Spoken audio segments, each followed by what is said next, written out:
Welcome back, everyone, to the North American Challengers League Spring Split 2023. I'm Mazel, joined by Magical and Joshi, as we are into our halftime bit for our second series of the day.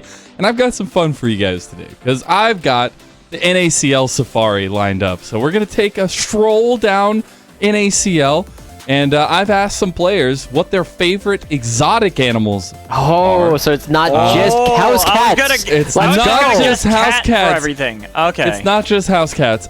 Exotic animals that is their favorite, and I've gotten some good responses so far. And so I've picked out 4 of them here to play with y'all today. So I've got 2 for each side, right? So it gives you guys a little bit of a hint. So I'm gonna throw up. This is gonna be on my camera, so make sure you're looking at the screen. So I'm gonna throw up the first animal here. Yeah, lean in close and see. So this first animal here, this is an adorable one. It is an otter. And it is, honestly, a very popular choice. As soon as I added the exotic to it, everybody went to otter. So it's either cats or otters. I'll give some basic facts about the I thought you were going to say about otters. No, well, it is about otters, yes. They build homes called holts. They're typically under roots, but more importantly, under rocky areas and cairns. They have webbed feet so they can move through waterways, and they're pretty playful animals. They like to throw rocks. Does that remind you of anybody that we saw in this last series? Throw another rock. Now, I have to ask, was anything but the last part supposed to be a hint? Or is it just otter facts? Yes, all of it is a hint. Okay. Every single one is a Blaze then. So Blaze. It has to be Blaze then. Good job! You did it! Rocks. Do otters actually throw rocks? They gather pebbles and then they'll like toss them. That's very cute. It's like skipping, but for otters. So Blaze is an otter. Now we know. But I'm realizing, I had 4 of them lined up. Apparently, I've run out of time though, so I'm gonna go ahead and take the otter off of here. I believe that we might not be able to talk about it a little bit more. One more in. Okay, let's go ahead and sneak one more in, because this one's gonna be pretty funny. This was the whole joke lined up. I said exotic animals, right? Okay. So this was what I got from this player. But just tell me what you think it is. It's a cat. Oh, God. What is it? I know what it is. It's one of those tiny wild cats. No, the joke is he literally just said cat. Oh, I thought it was going to be actually like there's those. Have you ever seen those tiny wild cats? Yeah. I gave him examples. I even gave him examples of the small cats. He just said, no, just cats. So they're fast. They run really fast, almost 30 miles an hour. They have 95.6% tiger genetics in them, so fight like a tiger. They jump really high and they have laser beams. Who played something like that this last time around? Jumps really high and has laser beams. Oh, is it Lost? Oh my God, look at that. I'm getting good at these references. My goodness. All right, it was Lost. Look, Lost, we're going to have to slap you around a little bit. That is not an exotic animal. I gave him options, guys. I gave him options. Anyways, that is, I believe, just about it for our halftime bit. So had a lot of fun with the NACL Safari, but we have draft ready to go for game 2. So kick it away, guys. All right, thank you so much, Lennon. I'm also going to guess that the next 2 were Goo, and I'm going to go with Tomio. I'm just going to put that out there that those are my guesses for Goo and then Tomio. So apparently I heard 1 out of 2, which is impressive for not having a single clue. True. So let's get into this game, though. Let's talk about what we have. Looks like Cloud9 Challengers going to remain on the blue side with FLYF still on red side. And the bands, pretty much the same at the moment. That Ash and Rise taken off the table. The only difference we're seeing is not a single one. Not a single one. I was about to say, it's like, come on, Alex. So we got it. There's nothing that has changed thus far about this draft. In fact, we are going with the exact same draft thus far. Salty run back, as the Vi is it really does look like it's a complete salty run back here. Yeah. Which makes me think that, there we go. Oh, there's the change. So Zeri getting picked up and Lulu this time for sure, but that means Lucian and Nami are still up. So if they want, Lost and Zazel can then pilot it and show maybe how it's done. Now, I'm going to be honest, Alex. I'm expecting this game might be even shorter than the previous one, right?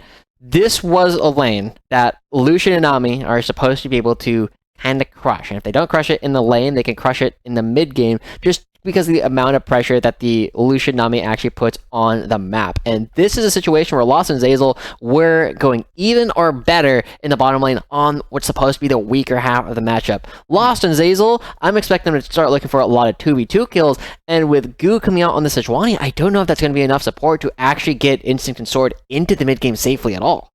See, this is where I'm going to actually look elsewhere. I'm not going to look at how this bot lane is going to go for FlyFam. I feel like Lunacia, I kind of was reading a little bit on the Oracle's Elixir Discord, is much more of a player who likes to play carries. So I'd like to see that they maybe index and say, hey, Lunacia, this is your time to shine. We're going to give you the reins of how you want to play this top lane. Maybe even for Blaze, they first pick Akali just to get Blaze onto something a little bit more comfortable.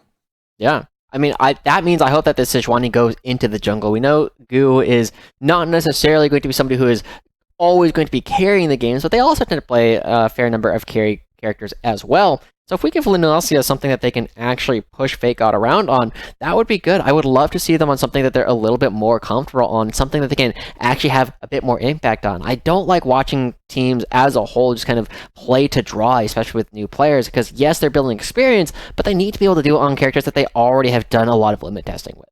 And I like that LeBlanc ban, M&S. I think it's 9th overall win out of 10 games on that professionally, and there it is. That's the adaptation. Okay. The fact that Renekton was banned, the only, well, that and, so the bans on the side of FlyFam being the only changes to draft that we saw from bans got let through, so Lunacia has a lot more opportunities to flex that might in top lane. Yeah. Now, we've heard a lot of different things about the Jax, right? This character is very strong, but one of the things that some people have not been excited about is the fact that it makes Jax much more of an all-in character. And Gragas is a great disengage, so now Gragas is going to be going on to the other side, and we'll see if Lunacia can actually do something with this character. Can they build up a lead? They will eventually become a split-pushing problem, but early on, it's going to be a situation where Cloud9 Challengers are playing Fake God to draw the top side, and they are playing for advantage in the mid lane and in the bottom lane, and they definitely have Tommy on a champion that can help them do that. And this is something that we didn't see banned or touched last game, and now this game, getting far through the champion select is Syndra. Very, very powerful. And that we've seen just how good it can be. Serenok, even though they lost the game, was still incredibly strong on that champion for CLG Faith. And there it is, Blaze going for the comfort champion in Akali. Yeah, this has been a Blaze classic, right? When Blaze was first coming on to the semi-pro scene, first starting to play in amateur, this was the character that they made a name for themselves. And this is going to be a situation where Jimenez already showed us that they can play the assassin playstyle. They were also known for their Akali play previously. Now this is their opportunity to play some more of the mages. Now we did see the Corki pentakill, so I'm very confident Jimenez can do it, but it is going to be showcasing a little bit more of a breadth. And if they get another 10 kills this game, like, man, what a statement that is coming out from Cloud9 Challengers.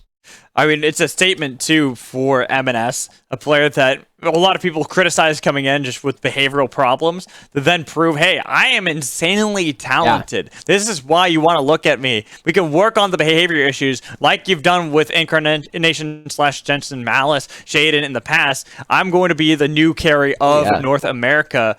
But he's got to do that against Blaze's Akali. Something that he's very comfortable with and very proficient with. And even though M&S is also very proficient on Syndra, I'm just curious to see how these two will butt heads. Yeah, I mean, we have to remember that even the critics are like, yeah, M&S is good. It's always the buts that always comes after that. Right. But everyone says M&S is good. And this is a situation where we were already looking at how Serenok was playing with the Syndra earlier on in a way to kind of set up other people, get the ultimate, or excuse me, get the stun down and allow players like NXI to come in and actually find some of the kills. I don't think M&S is going to be the kind of player who's going to be waiting for his jungler. This is definitely the kind of guy who's going to be throwing down that Q as often as possible, and will also probably throw out a lot of Qs and skills into the Shroud when Blaze is supposed to be a lot harder to hit. And M&S, I think, is the kind of player who's going to be gambling a little bit. Just saying, yeah, I'm good enough. I know where you are. You can't fool me. Well, it's also, it's not that long of a cooldown to use your Qs. So you have a lot of opportunities to land those even in Twilight Shroud. But let's focus our attention elsewhere. I kind of want to go back to this top lane discussion. You talked about the Jax with Gragas, how Gragas is going to be a good counter to disengage a lot of times from Lunacia. But we have two players playing champions that are kind of signatures. The Jax for Lunacia and Gragas. When you think of Fake God and what he played a lot when he was in the LCS with Dignitas was Gragas. That was the champion he played probably the most there and when he was in Academy. Yeah, I mean, it's definitely something that Fake God has had a long history of playing, and this is definitely a spot where I think it's going to be good for Fake God to just kind of showcase that they can do different styles, because they absolutely were winning the top lane previously. It was, again, not a whole lot of solo kills, but creating a lot of pressure in a lane where it wasn't supposed to happen. Now he's going to be on a character where you still want to create pressure, but you're not always looking for the solo kills this time around. Instead, you're just going to be getting a lot of setups so that Tomio can come in and kind of clean up the kills. And I would love to see if Cloud9 Challengers can, again, show breadth in the things that they can do early on, because we know their players are just that talented. This is where we have to bring the conversation back to what we're talking about, the expectations between the two teams.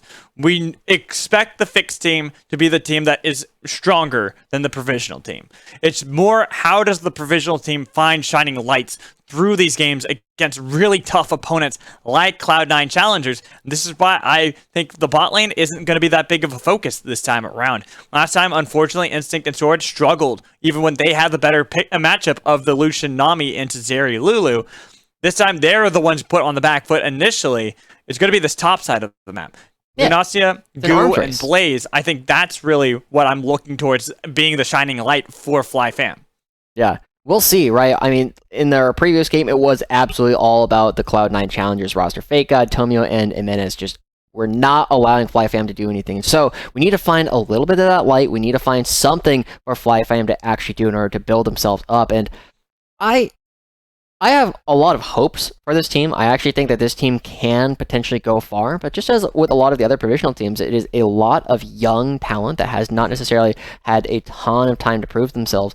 And one of the things that I was kind of looking at when I was seeing this roster come together in the first place was kind of who's going to be the leader of the team? Like, who's going to be the big voice that helps move people around? Instinct has always, even when they were Cillian, they were a fairly quiet player. Mm-hmm. Sword, for better or worse, on some rosters, I felt like he was getting kind of jerked around by the rest of the team, but on other rosters has been a much more supportive player.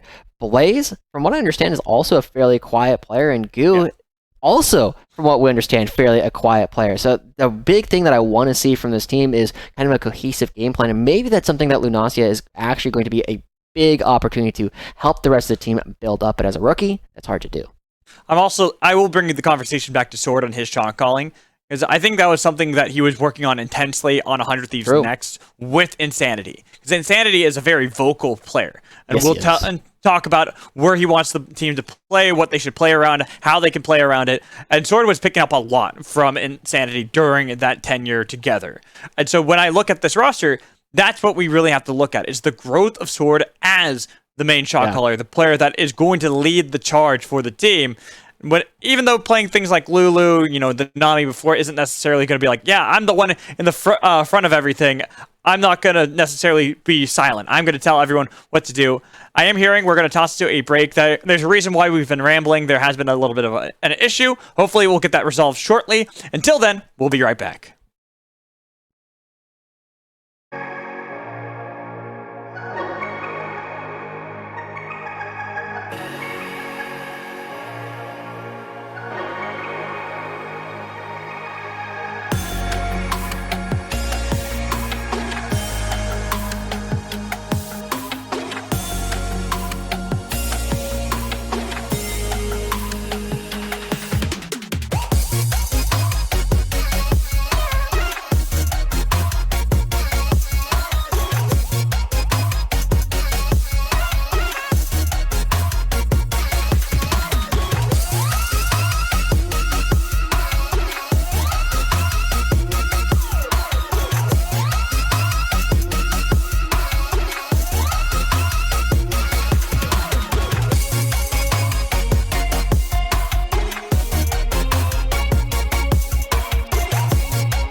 Welcome to Summoner's Rift.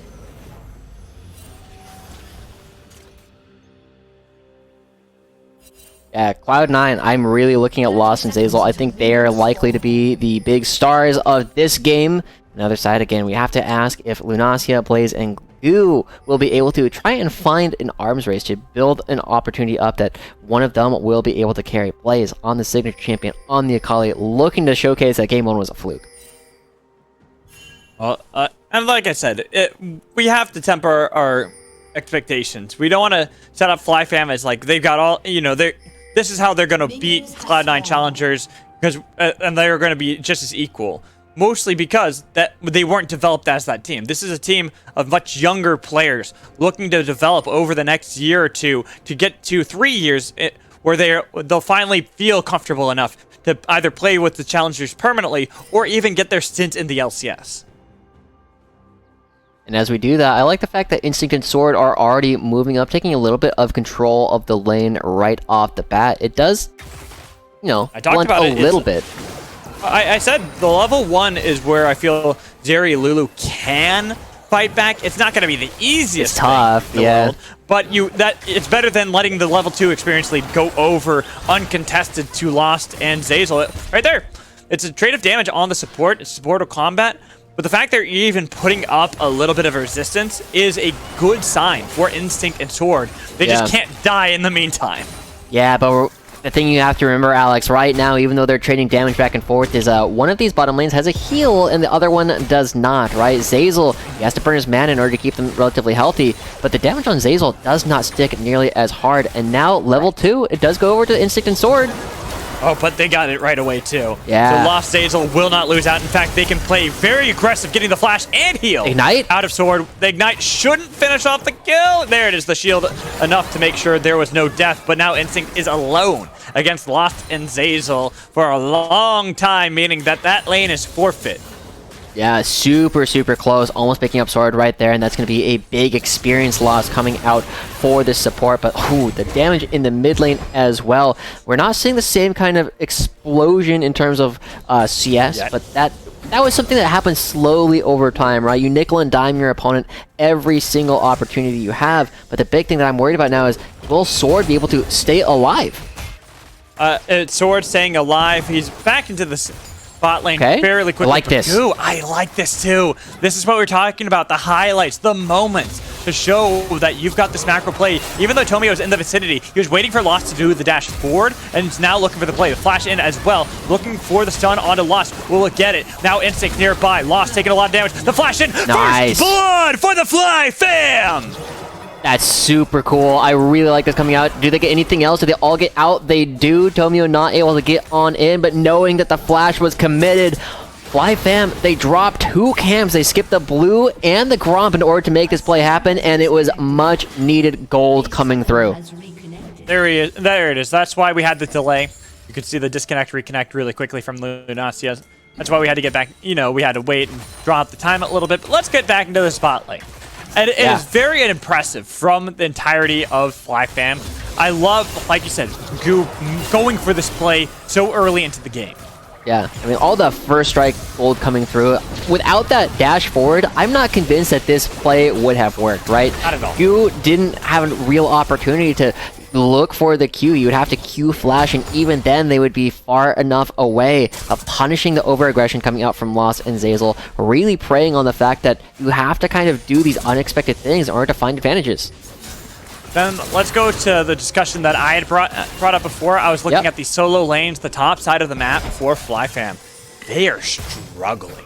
They are not having a good time in these lanes. They are pretty much a sneeze away. You get level 6 for M&S, Blaze is gone. Sure. Yeah, in terms of their health pools, they're just definitely struggling. But they're doing a good job keeping up. They're doing a good job farming, but I'm just afraid that they'll stick around a little bit too long, and Tomio is like, hey, we can dive him. We can kill him.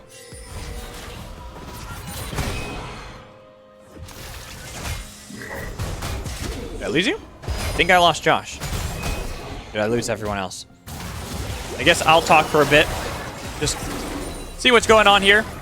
Nothing too surprising at the moment. A lot of exchanges on trades. I like this from Fake God, where he's stopping the backs of Lunacia to make sure he can't TP back into lane and get full control back on this top lane. But Blaze getting his recall off, should be able to TP back into the lane, has those Berserker's Greaves already completed.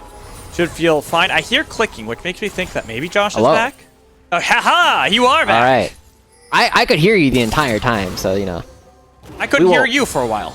That's alright. Maybe you should unplug your ears, but now Blaze going in? He's going in because he's got a little bit of magic resist now, so he doesn't feel as threatened by M&S. This is kind of where you want to see things for a Necalli into Syndra. You've survived the initial lane phase.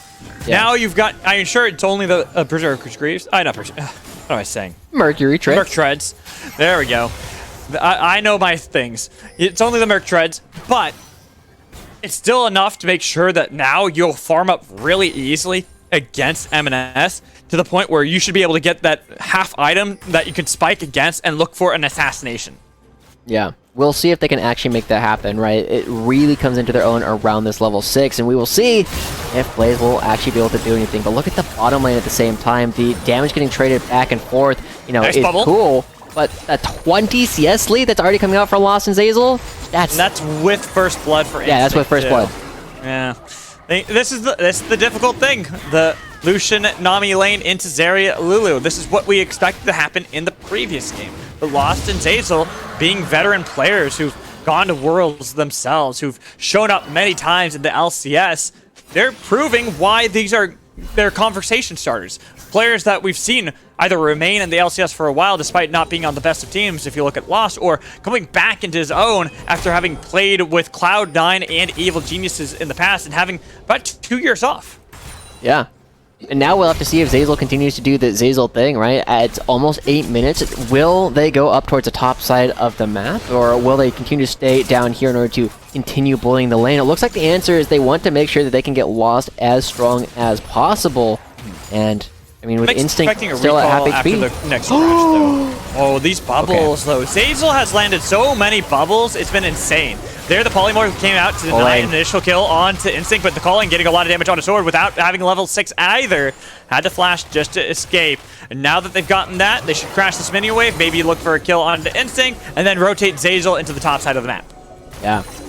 One of the things that is so difficult, now this is going to be like a bit of a nitty-gritty thing, right? But your mouse can only be on one place of the map at any given time, and if Instinct is trying to CS, that means the mouse is in front of him, but if he wants to get away from Lucian, he has to move the mouse behind him, and Menace, not quite finding that there. But Merc Treads, baby, it was enough! It was enough. We gotta watch how well Instinct is able to instantly react, because if he does that, he's going to have to give up some CS, and I think that's actually been one of the big reasons why Instinct has been kind of losing out on a lot of these nickel and diming interactions that have been coming through. Cloud9, Lost, and Zeyzal are doing such a good job at finding opportunities where Instinct is going to go for a CS, and then using the opportunity to jump on him when he can't dash away. And that has netted them a near 20 CS lead at just under 9 minutes. Even mid lane, we're now seeing that where it was close before, where Blaze was able to keep up slightly with M&S, it's starting to fall apart. Crown of the Shattered Queen, also built by M&S as the first item, makes it that less likely you have to worry about Blaze diving into your face and killing you while you're trying to farm. Yeah. I mean, during the laning phase, the crown is not the most exciting thing because, you know, just one shuriken throw can actually like take it off, but later on in the game this item is going to get so much value because you can't walk up like that in team fight situations to actually get it down. The ult. Okay, Lunacia and a good fight against Fake God there, having popped the ult for ult, both safe. Fake God, he can chase this one down. He's got flash, so you can go for a flash body slam dependent on how Lunacia wants to play this. But mid lane, he was hanging around knowing that Blaze has got to be in a little bit of danger. You can see M&S, as you called out, is constantly looking for those gambles, those plays to get this done. The flash in, gets the flash away. Lunacia, I like it. I like this style of looking for these plays much better than what we saw in the previous game, playing that Gragas and being more passive. Yeah, we spent a lot of time here in the mid lane though. The amount of time they've just been sitting in this bush. Gotta find something. Oh, he's trying so hard. And this is the problem. He said, yeah, it's easy to get rid of that spell shield, but every single time Blaze jumps in, I'm just like, all right, I'm going to take about half your health. Yeah, and that was like an entire minute of just watching Goo sitting in that top side of the brush, not able to pull the trigger, not throwing out the ultimate. A little bit gun shy from both sides of, you know, the Blaze and Goo combination, and now as they crash a Herald, that's a lot of gold going to one of the scariest players on the Rift. This is where Tomio, we look at Tomio and how he's jungled. We didn't even talk about the fact that he got both neutral objectives by himself, because he's had the freest jungle possible, knowing that his mid lane is in great shape. Bot lane, Lost, and Zeyzal are constantly battling against Instinct and Sword, making sure they can never rotate around the map. Yeah. So, the next thing we gotta see, Tomio's gotten a couple of those neutral objectives by himself. Now, how are they going to be playing around this dragon? You are in a situation where you gotta get your backs in right now. I'm pretty confident that if Lost and Zeyzal were able to back, they would be able to complete a couple of their mythics here pretty shortly. So but they don't necessarily have the time to do that and be here at the same time for when the dragon actually spawns. And so instead, they're going to be forcing people to stick around, clear out some of the vision, and it doesn't matter if you don't have mythics, if your opponent doesn't either. Good dodge there from Blaze, looking to be a little aggressive on MNS, but unfortunately doesn't pack that punch just yet. Blasting one and an Amp Tome. Not really going to provide you that burst you need on MNS. Even if you're able to get rid of the Crown Shield, you got a couple seconds where it's still fairly decently tanky. So as the dragon's going to be spawning, we do see Goo coming down towards the bottom side of the map. And this does have teleport if there is a potential dive opportunity, instead going back towards the mid lane. I'm a little bit surprised that neither team is lighting up. I feel like both teams should feel pretty strong about their opportunity to try and take some of these fights, but maybe Blaze without item completed. Right there, that was actually a good polymorph coming in from poly. Sword to deny Instinct from dying, because certainly he would have, but now, with both heal and barrier gone, they have to concede. This dragon is just not something they can fight over. Yeah, I mean, good stuff coming out from Lost and Zeyzal. Again, still up 20 CS, now finding opportunities to push around their opponents, but at the same time, the arms race. Oh, okay. Yeah, Lunasia's doing quite well. Hey, this is the strategy. This is the style. Seeing much more of a carry kind of champion, even if it's more of a bruiser, it's Jax. We know how Jax is late game. Very, very scary. Yeah. At the same time, we'll see what Faker can still do. This is still a character that has a lot of tools available to them. Ooh, no ult coming out. The Shroud at the perfect time. Yeah. The Shroud was perfect. It had that Shroud not come in that exact second, that pixel, that would have been a dead Blaze. I'm surprised MNS is not just flashing underneath the turret to look for that kill as well. Lunasia having to fight against Fake God in the top lane. Not wanting to pop the ult just yet. Fake God's waiting. No flash. The body slam not going to be easily connected. Yeah, but still, Lunasia going up against Fake God is someone that I'm kind of expecting to be like middle of the pack in terms of the top laners in the entire league. The fact that Lunasia is still doing well in this matchup, that is a matchup that is not supposed to be easy early on for the Jax.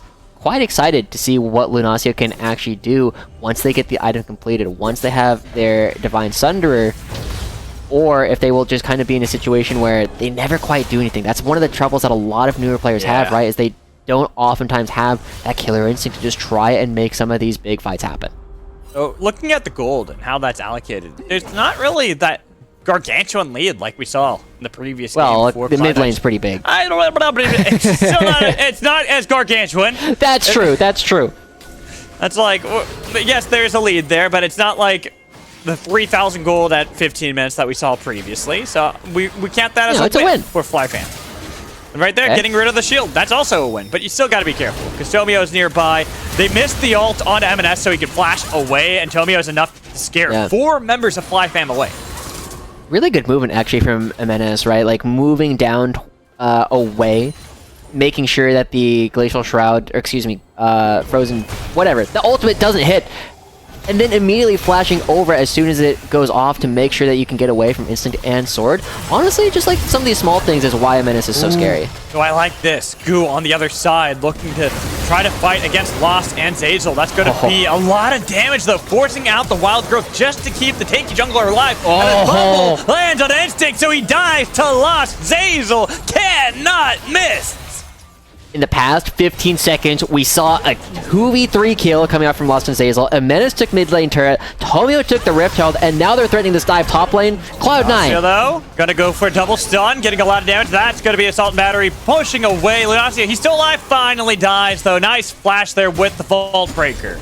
It's a little messy, but hey, it works at the end of it. Cloud9, this game was about 3,000 before. It's instantly already up to 6. A huge influx of gold has just come into Cloud9 in the last minute, and it is absolutely wild. I knew Lost and Zazel, as soon as we saw that fight start, it's like, I don't know if we're going to be able to see this. It all comes back to the fact, well, yes, Goo gave up a couple of camps early in order to make this bot lane gank work, and it did work. You need to make sure that when you're doing that, your ganks actually work, right? So much time being spent in the mid lane to try and take down Jimenez is now biting them in the butt.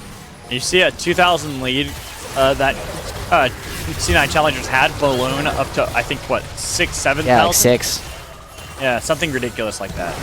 Yeah, it's gross. And now, I mean, Goo is just not tanky going up against these guys. And at the same time, Zazel, I mean, threatening multiple members with that bubble. If Goo hadn't flashed, they would have also gotten caught. That might have been another kill coming through, but Cloud9, the way that they're playing, the way that Lost and Zazel have been playing in particular, have constantly looked good. Menace has been preying on individuals, but Lost and Zazel have just consistently always made the right decisions. And here, Lunacia did fight valiantly in a 1v2, but unfortunately just not enough. Now we go back to live, and Goo, like you said, he's got no mythic. He's still on a Bomby Sender. It's like he's nowhere close to having a mythic. He's got to go for a first legendary item, then to the mythic.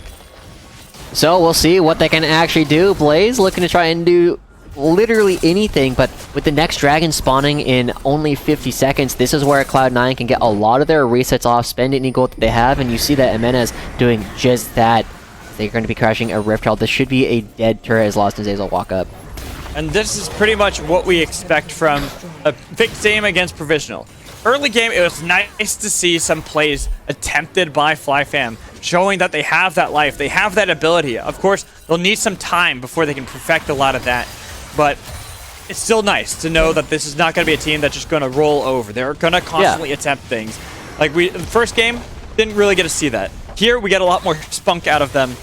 It's a good show of force, but eventually, C9 Challengers show why they are the ones in the Challengers team, the fixed team, because they're just clean. They're playing patiently. They understand the macro and how to get these incremental leads, and then the moment they need to pull the trigger, it goes from a simple, reasonable 2,000 gold deficit that FlyFam found themselves at to now 8,000 gold that separates the two teams. Yeah, it's definitely a spot where I still have to say I like the fact that FlyFam are coming back and they're really trying in this game, right? They made a couple of plays happen, and just like what we saw with CLG Faith earlier, you're going for these plays, and yeah, they didn't always work, but you're trying things. You recognize that, you're not going to just win if you just try and play standard the entire time. Let's try and make game plans. Let's go for these 50-50s. You're in a position where you need to limit test so that you can get better. This is not a league that is entirely about winning. Yes, winning's nice, but your goal is to improve. Your goal is to get to the next level, and you don't do that but just by playing, standard every single time. You need to use every single game you can in order to develop the skills. Learning every single time. You learn better from your losses and your mistakes than you do from simply just winning. Of course, winning is nice.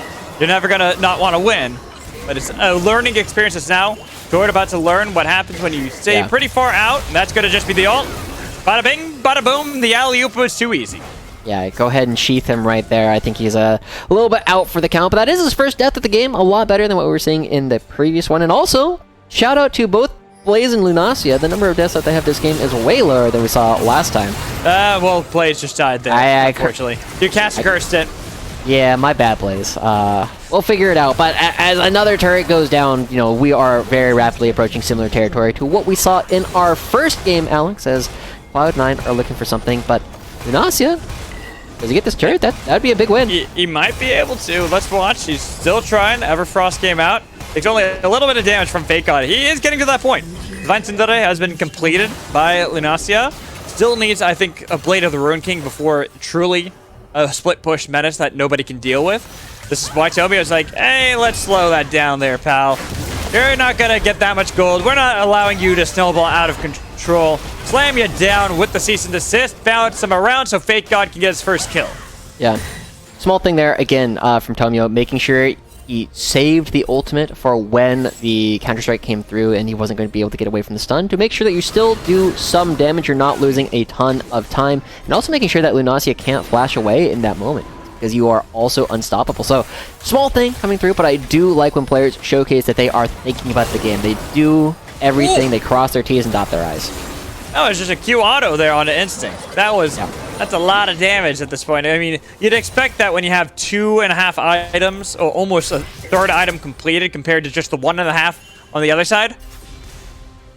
Yeah, that's a big difference when you have Right, so- more items. Yeah, so Josh, obviously that's obvious. But let's talk about like the learning experiences, because that's what we've been really trying to highlight with this series. And I actually, I want to look at a little bit of what we've learned from Cloud9 Challengers as a team, like what we think of them as a team going into this and how they perform, and then focus on FlyFam and what lessons they've learned going up against such a team. So, I've learned that Zeyzal is as good as I was expecting him to be. Yeah. I don't know, like these guys are very much performing to my expectations.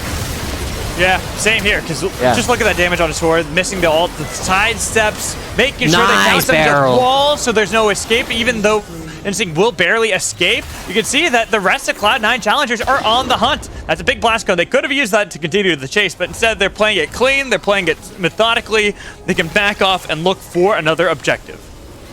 As they back away, I mean, with Goo dead, this is going to be a Baron going over, like you said, 1.5 minutes left before the Soul actually comes through, and we will get to see another Chemtech Soul back-to-back. And so, ultimately, it just feels as though Cloud9 have learned everything they needed to. They're playing very well, as we were generally expecting them to, and something that we were, I guess the only thing that we were a little bit unsure of at the beginning of the split was, is Tomio, who is a very strong mechanical player, are they going to be in a situation where they get jerked around by their teammates, or can they form their own plans, or will somebody help micro them around the map? And whatever the answer is, however it's going behind the scenes, he's definitely standing in better places. He's doing good things. He's picking up dragons. He's picking up neutral objectives when he's supposed to. And I think it's showcasing a much better environment for Tomio on this squad than what we saw in his team last year. It also helps when M&S is absolutely destroying mid lane, so you have a lot of advantages. But I like this from FlyFam. Looking for a pick, they kill Zeyzal, but now they've got to survive from Tomio, going in with cease and desist, but now he's by himself. They've got so much damage on top of him. 2 picked by FlyFam, so they get a shutdown for Lunacia. That's a lot of money just going right on over, and with a 5v3 temporarily around this dragon, they pick anyone else up. They're trying to protect Jimenez to allow him to create some space. He still does a ton of damage. 15 seconds until the dragon spawns. Lost. Getting a lot of damage onto Goo, who's supposed to be tanky. 3v4 at the moment. And they're getting way better betrayed. They're bouncing around Lunacia, and the rampage for Lost. Blaze cut off from the rest of the team. And while it looked like a nice glory moment for FlyFam, C9 Challengers, they are the team to beat. They show up huge, even though it was a 3v4 to start it all off.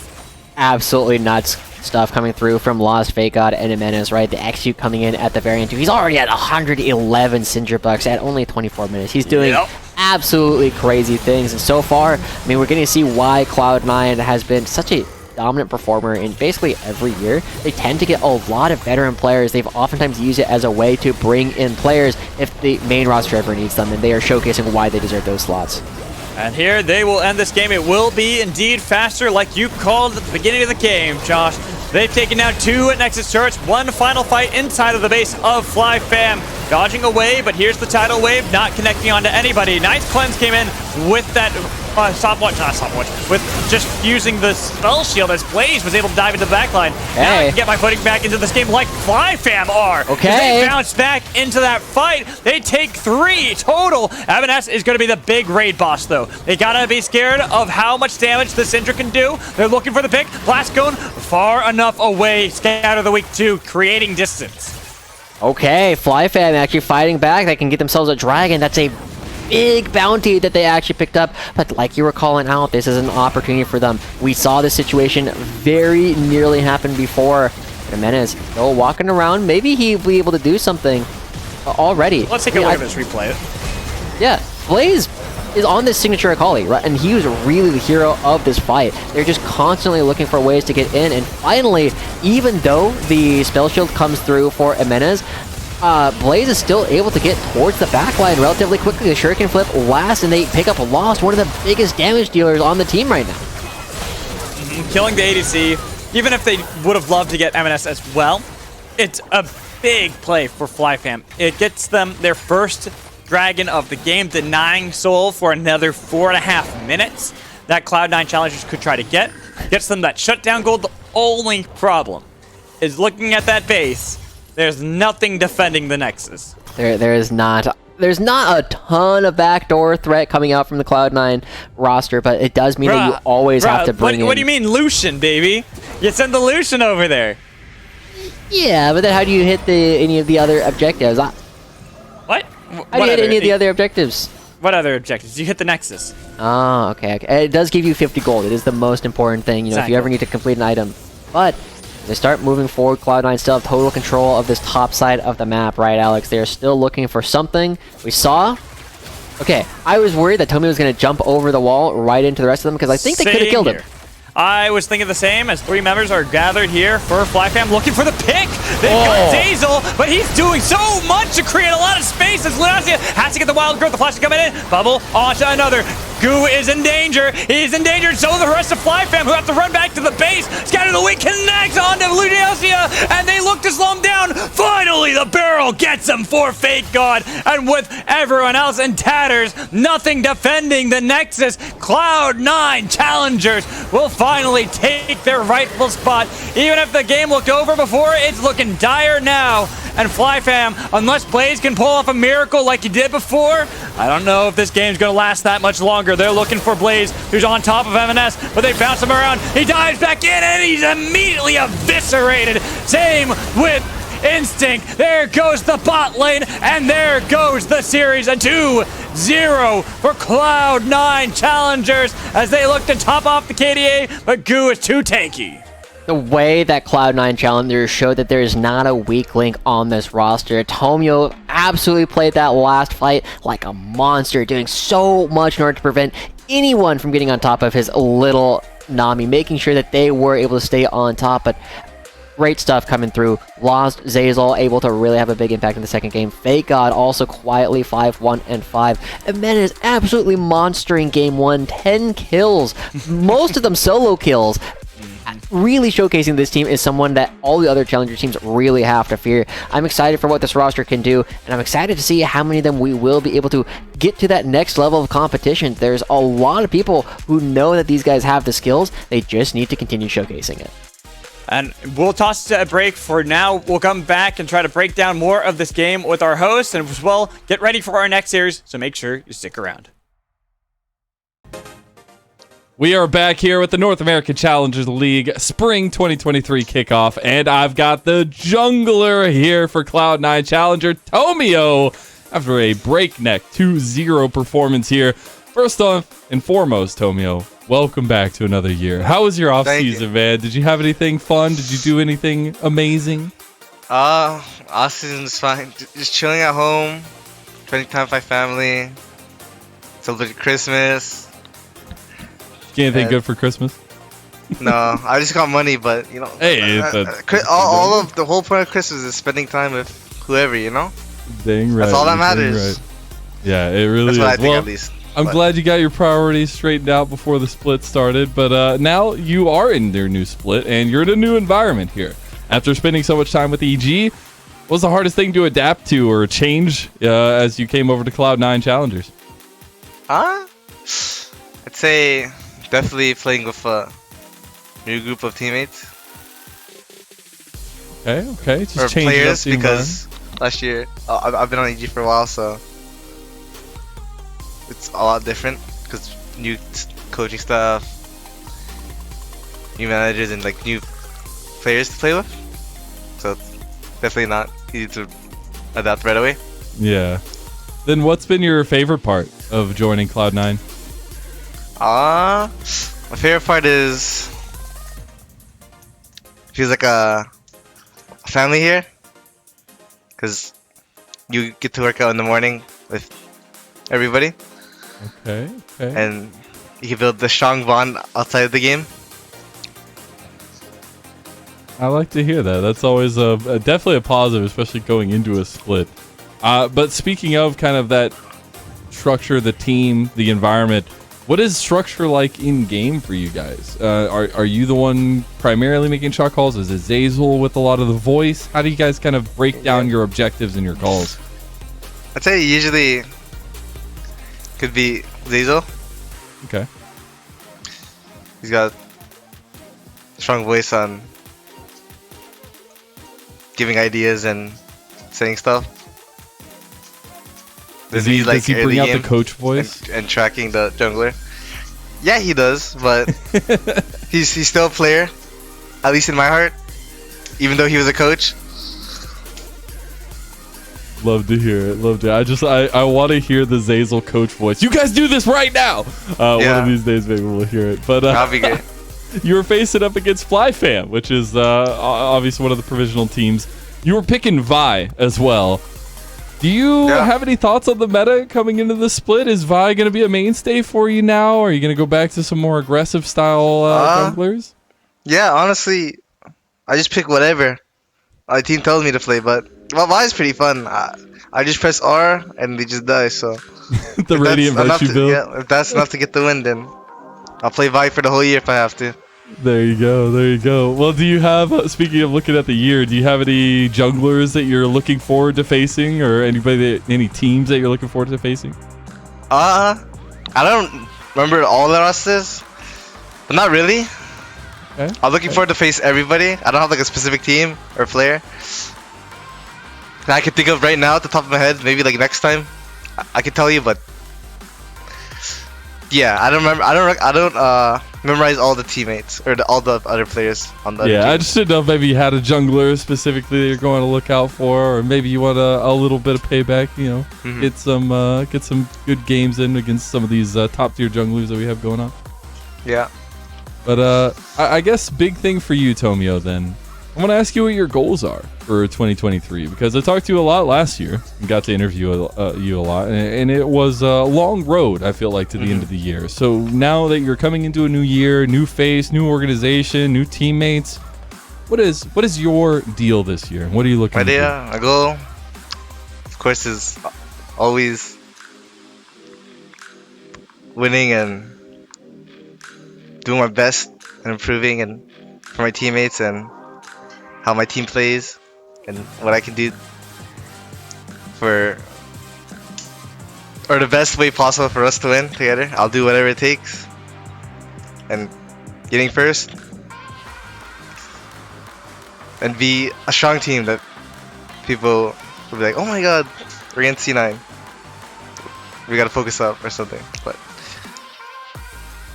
okay, I like it. I think that's a pretty strong message to send for the start of the year here. I want to give you one last little bit. Give any shout outs, anybody you want to talk about here before we let you go? Any shout outs?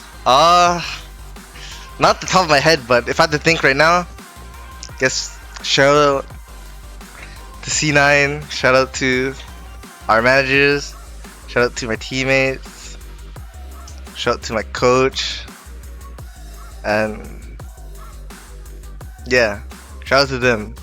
Awesome, man. They helped us win.